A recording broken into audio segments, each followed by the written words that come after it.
Good morning. நல்லா இருக்கீங்களா? உங்களை சந்திப்பதில் ரொம்ப சந்தோஷம்.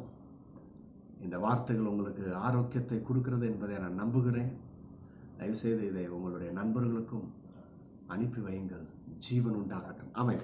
இன்றைக்கு கூட 1 நாளாகமும் 19ஆம் அதிகாரம் 13ஆம் வசனத்தை நம்ம ஆதாரமாக எடுப்போம். தைரியமாயிரு, கர்த்தர் தமது பார்வைக்கு நலமானதை செய்வார். அநேருக்கு தைரியம் போயிடுச்சு. ஏன்னா அவங்க வாழ்க்கையில் என்னென்னா நடக்கக்கூடாதோ அதான் நடந்துட்டு இருக்கு. சில நேரம் ஏதோ ஒன்று ஆரம்பித்தாங்க, ஆனால் அது இப்போ ட்ராக் மாதிரி ஏதோ போகுது. அவங்க வாழ்க்கையில் அது பெரிய நிந்தையாக இருக்குது, பெரிய தலைவலியாக இருக்குது. ஆண்டவரே, எனக்கு எப்போ நீங்கள் விடுதலை கொடுப்பீங்க?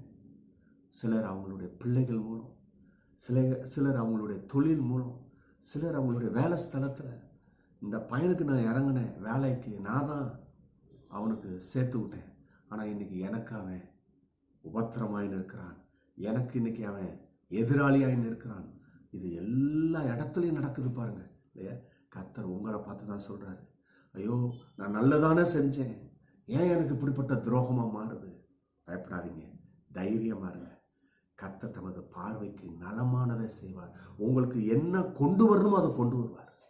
உங்களுக்கு என்ன செய்யணுமோ செய்வார். உன் சொந்தக்காரனே உன்னை இகழ்ந்திருக்கலாம், உன்னை தூக்கி வீசி இருக்கலாம். பயப்படாத. கர்த்தர் அவருடைய பார்வைக்கு செய்கிறார்னா எப்படி செய்வார்? ஆச்சரியமானதை செய்வார். நீங்கள் ஆசீர்வதிக்கப்பட்டவர்கள். God bless you.